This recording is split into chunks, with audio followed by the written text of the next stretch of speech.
Hello, good morning. At least for me, I am up even earlier trying to get this filmed before traffic starts.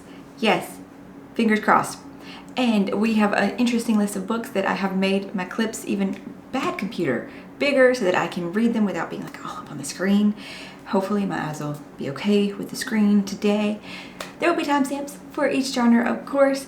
I think YA though ended up having more this week than some of the others. But we will get started now, and I hope you find something on this list that you will enjoy. Our first up is going to be Starter Villain by John Scalzi, and the review for this should be up on Wednesday. It's I enjoyed it, and hopefully I convey this enough in the review, but it just wasn't, I don't know, I expected it to be better. That's bad. I mean, it wasn't a bad book, but I just in my head had it better. Maybe we should do like a cars counter in the bottom every time we hear a car go by and we have to stop. Alright though. Starter Villain follows Charlie after his uncle has died, an uncle he's been estranged from most of his life anyway. And he finds out that he's died, and he has left Charlie his super villainy business.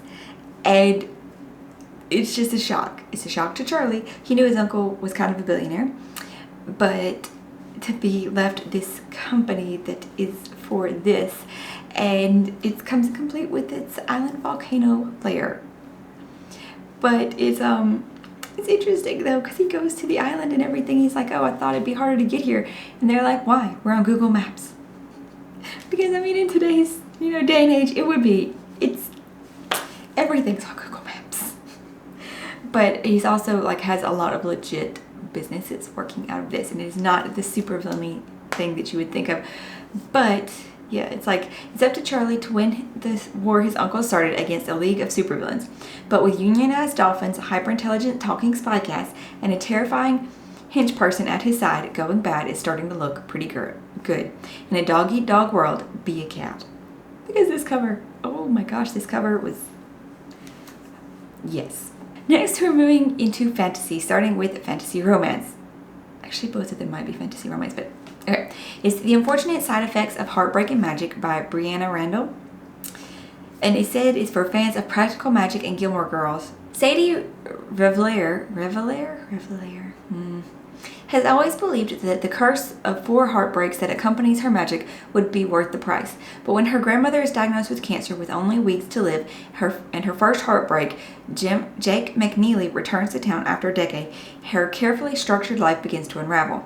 With the news of their grandmother's impending death, Sadie's estranged twin brother Seth returns to town, bringing with him deeply buried family secrets that threaten to tear Sadie's world apart. Their grandmother has been the backbone of the family for generations, and with her death, Sadie isn't sure she'll have the strength to keep the family and her magic together. As feelings for Jake begin to rekindle and her grandmother growing sicker by the day, Sadie faces the last of her heartbreaks, and she has to decide, is love more important than magic? I don't know how that plays out exactly. It's like she lets her heart be broken again. Does that mean she could save her grandmother or something? I don't know.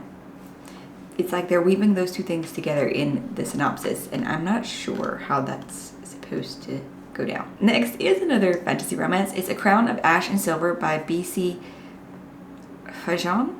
After striking a deal with a slimy merchant, Aurelie Kane's life is forever changed. Traded to the Fae to maintain a peace between the two realms, she finds herself thrust into a world of myth and chaos. When her captor has plans to sell her hand in marriage in exchange for his own personal gain, she must decide whether she will sit and wait or stand and fight. Seeking anything that will get her out of this arrangement, Aurelie confides in the bodyguard assigned to her by the cruelest man she's ever known.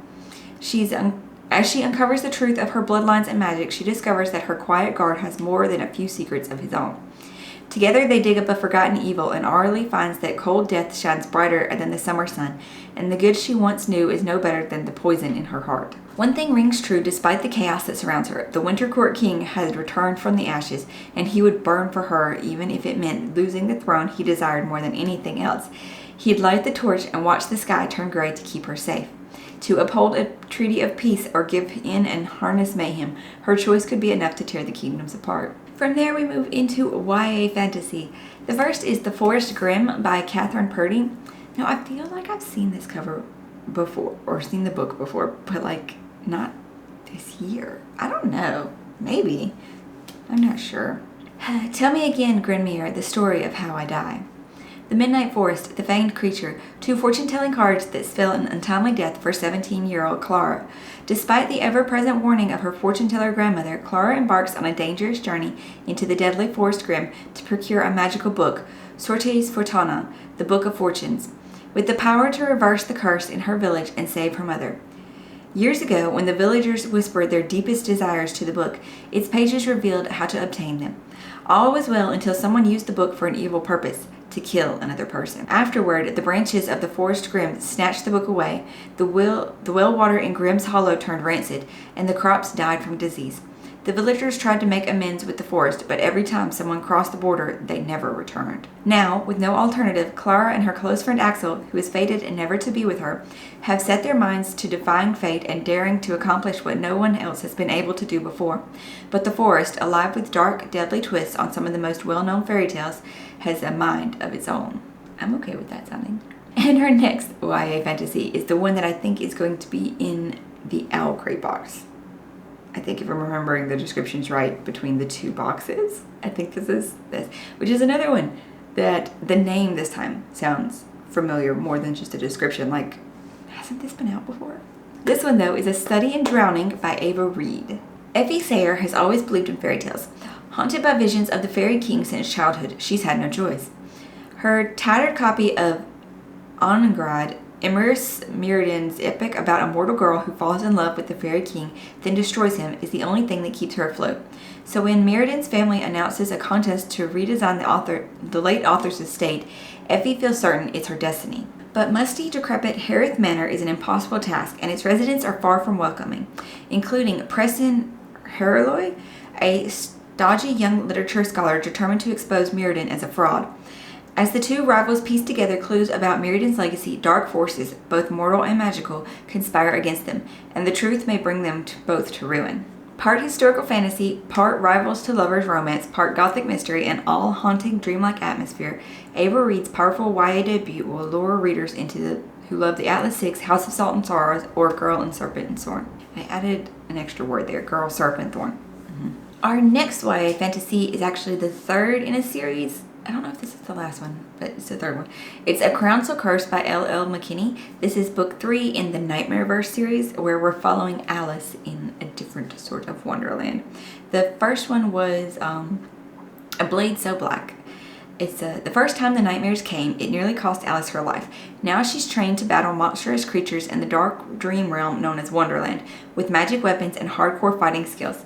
Yet even warriors have a curfew. Life in real-world Atlanta isn't always so simple, as Alice juggles an overprotective mom, a high-maintenance best friend, and a slipping GPA. Keeping the nightmares at bay is turning into a full-time job. But when Alice's handsome and mysterious mentor is poisoned, she has to find the antidote by venturing deeper into Wonderland than she's ever gone before. And she'll need to use everything she's learned in both worlds to keep her from losing her head, literally. And then in A Crown So Cursed, it's not just Wonderland where she's having to face the nightmares, but in our own world as well. So it's an interesting spin on the Alice in Wonderland tale. And our next one, still in YA fantasy, like I said, I think YA is the big one, is Champion of Fate by Kendra Blake. This one is supposed to be the start of a duology. Aristine is an order of, Aristine are an order of mythical female warriors. Though heroes might be immortalized in legends, this one it's the Aristine who guide their paths to victory. They are the hero makers. Raised by the order after being orphaned, Reed grew up surrounded by her near sister in arms and incredible stories of their quest. She's been counting the days until her initiation, and now one final test stands in her way, shepherding her first hero to glory on the battlefield. Succeed, and her place in the order is secured. Fail, and she'll be cast out of the only home she's ever known. But Reed didn't count on Hestian, her assigned hero, being both infuriating and intriguing.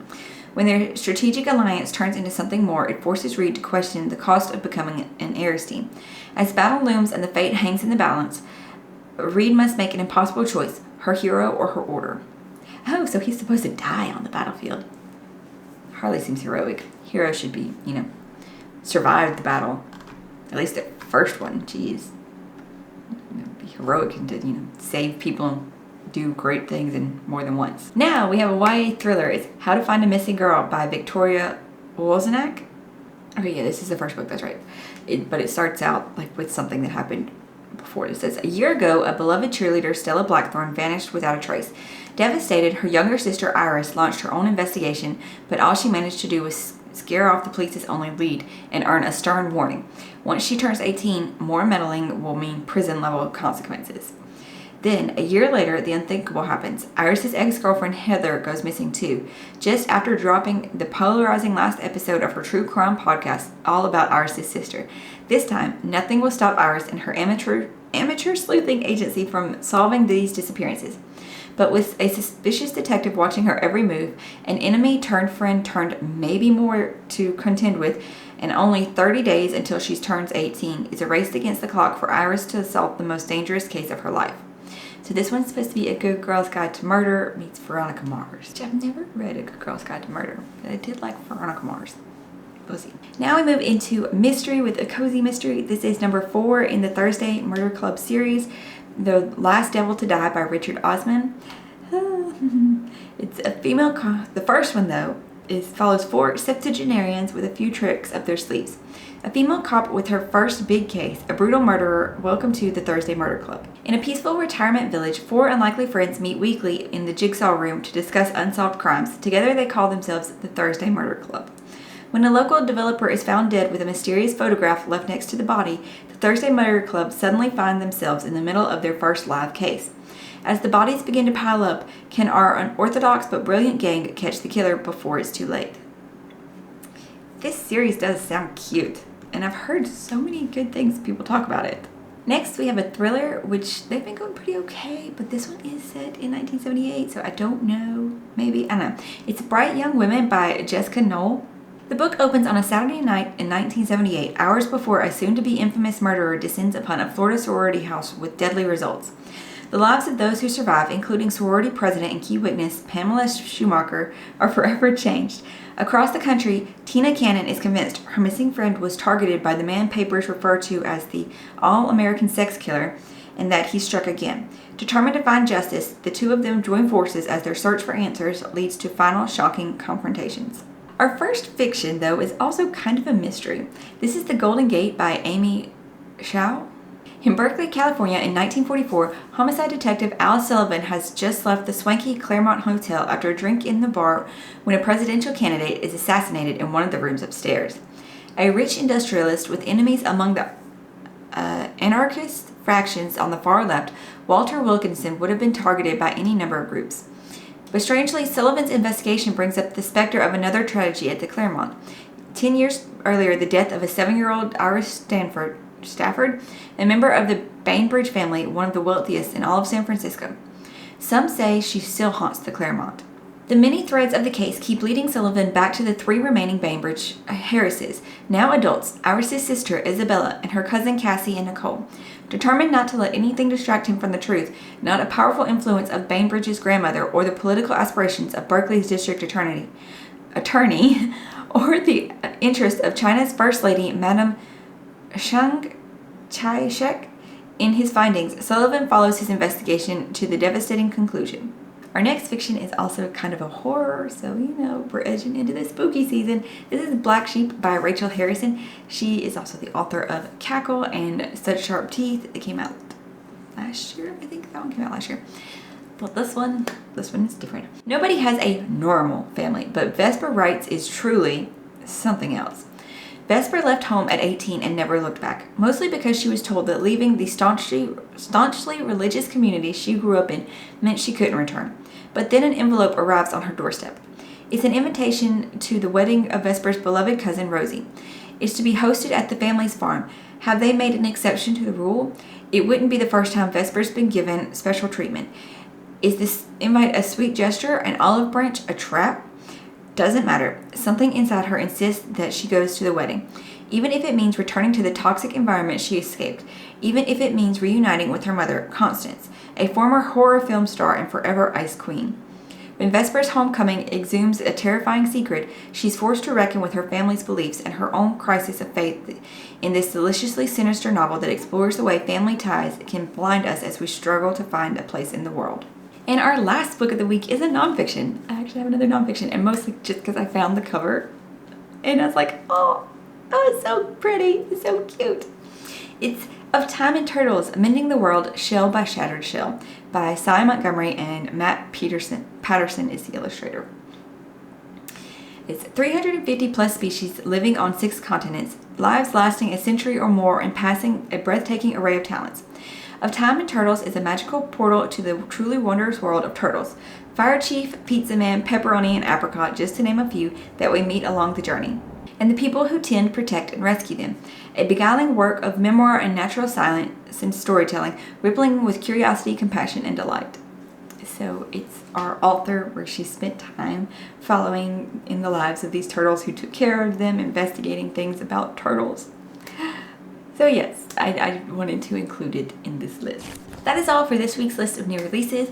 Hopefully you found something that you like, you might want to add to a TBR, or just a sequel that you didn't know was coming out yet. Though there weren't that many on this list. Either way, if you enjoyed this and you haven't yet, you can check out some of my other videos, like the sea unboxings or the book reviews. Mr. Magic is spooky season. Yes, I will keep recommending this one for right now. Or Wednesday, we will have Starter Villain coming up. And every Monday we do the new releases. So if you subscribe, you'll get to come back and see next week's new release books too. Thank you guys so much for being here. Hope you're finding something awesome for you today, and I'll see y'all later.